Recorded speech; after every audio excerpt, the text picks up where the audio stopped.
guys, samahan niyo ako mag-unboxing.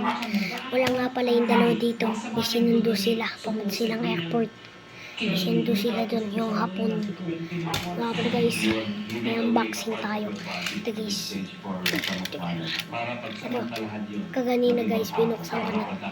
Binuksan ko guys. Binukas ko na to guys. Yan po guys. Kakabukas ko lang pala na ito guys. Sa NBI.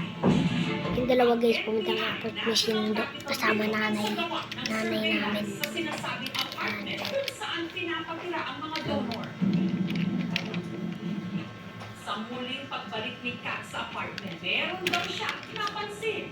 Yan siya guys. Mga baleng ano lang siya. Mga 1,001 lang siya. Sapat na impormasyon, agad ipinasa ang Nga pala guys. rescue. Nabubukas siya guys. Nabubukas siya guys.